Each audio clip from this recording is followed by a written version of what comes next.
All right, hello guys. This is group PBE, and we're going to be telling you about our genes function that we've learned over the semester.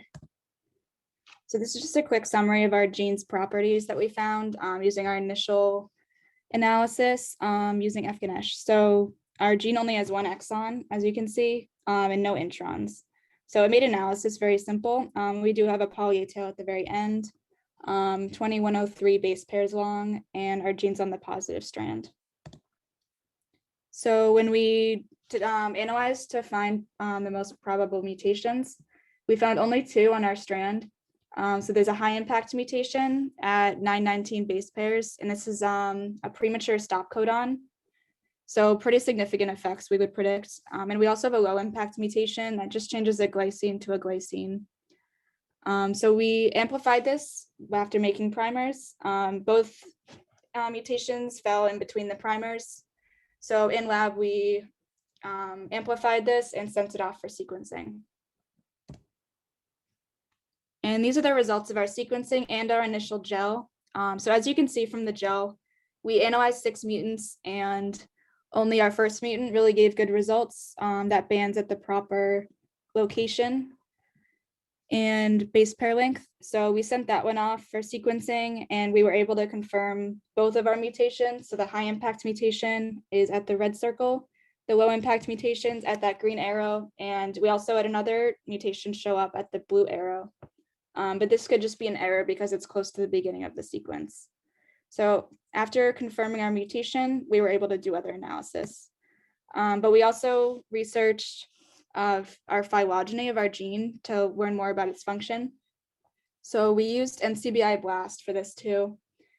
And we had 100% match to a brachypodium glycine-rich cell wall structural protein.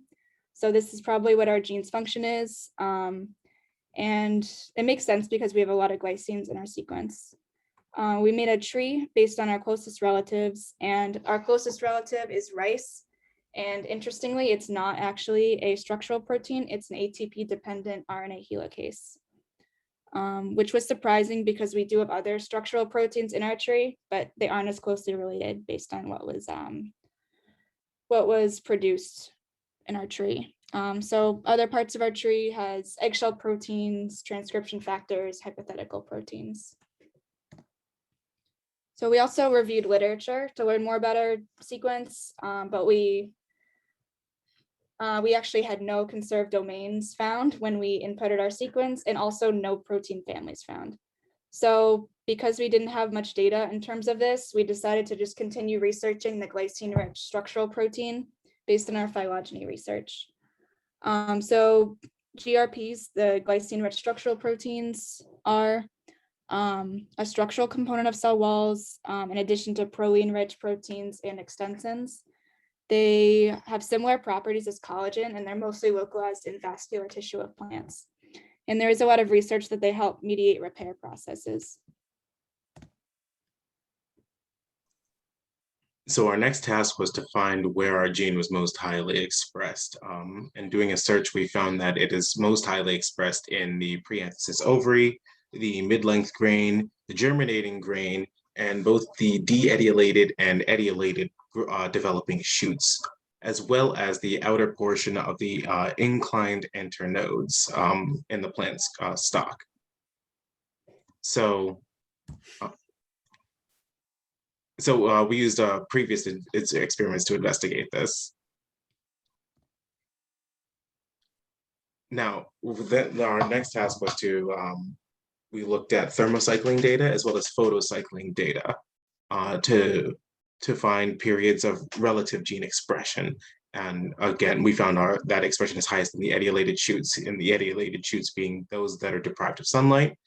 Second highest in de-etiolated shoots, indicating that our gene is involved most likely in the process of protecting exposed parts of the structure of the flowering plant when it's potentially deprived of sunlight. It potentially interacts with a phytohormone that is present more often when sunlight is not available, because expression goes up when it is etiolated.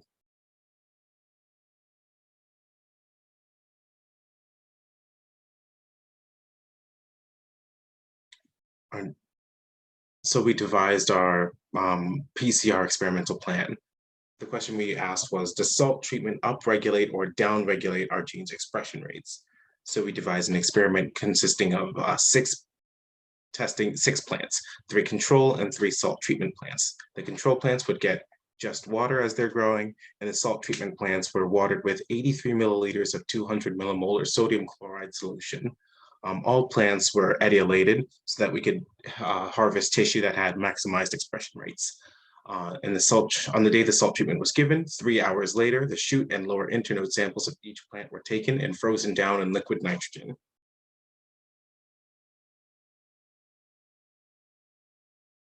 The results from our experiment showed that there was pretty high concentration of RNA in each one of our samples tested. The highest were in salt samples 1 and 3, as well as control sample 2.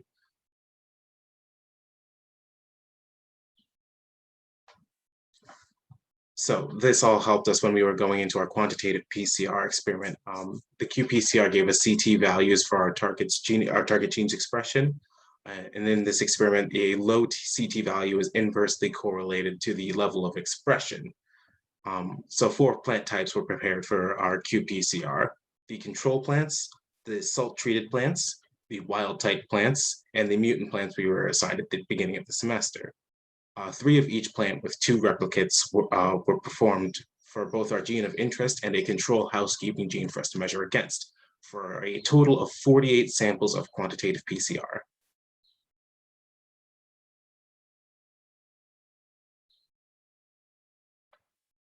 Now, the results of our experiment were kind of counter to what we were expecting going in. As you can see from the CT values, the highest values were in the control and the control in the CT wild type, and the lowest CT values, thus correlating to the highest expression values, were in the mutant and the control of the housekeeping gene. The control of the housekeeping gene does also have a wide range. Now, it's in terms of the 2 to the negative delta CT values. The highest expression fold result was in the mutant plants, and it is several orders of magnitude higher than the control salt and wild type plants.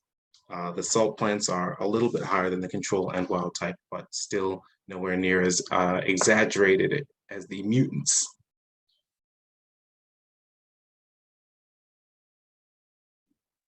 So some final conclusions about our research throughout the semester. Our gene likely functions as a glycine-rich cell wall structural protein in the shoots and lower internodes of young and developing plants. And expression is highest when the plant is etiolated and has a lack of sunlight. We cannot make definite conclusions based on our experiment, unfortunately. The gene of interest in CT values are slightly higher on average, correlating to a lower expression. But in terms of the control versus salt part of the experiment, 4 out of the 6 values of the housekeeping genes with the salt treatment are absent. And without the housekeeping gene as a control to compare to, the values for our gene don't mean much outside of that context. But based on the values that we do have, slightly higher expression in salt treatment is shown. We were not able to perform a t-test for the salt and control because we only have 1 delta CT for the salt plants. There was overall 361 times the expression in mutant plants supplied by the lab. In the future, we would benefit from a longer experiment with a proper etiolation routine to deprive the growing shoots of the correct amount of sunlight over a long enough time. We only had access to these plants for a few days. And with much more samples to analyze, we could potentially override the data collection experiment or problems that we ran into.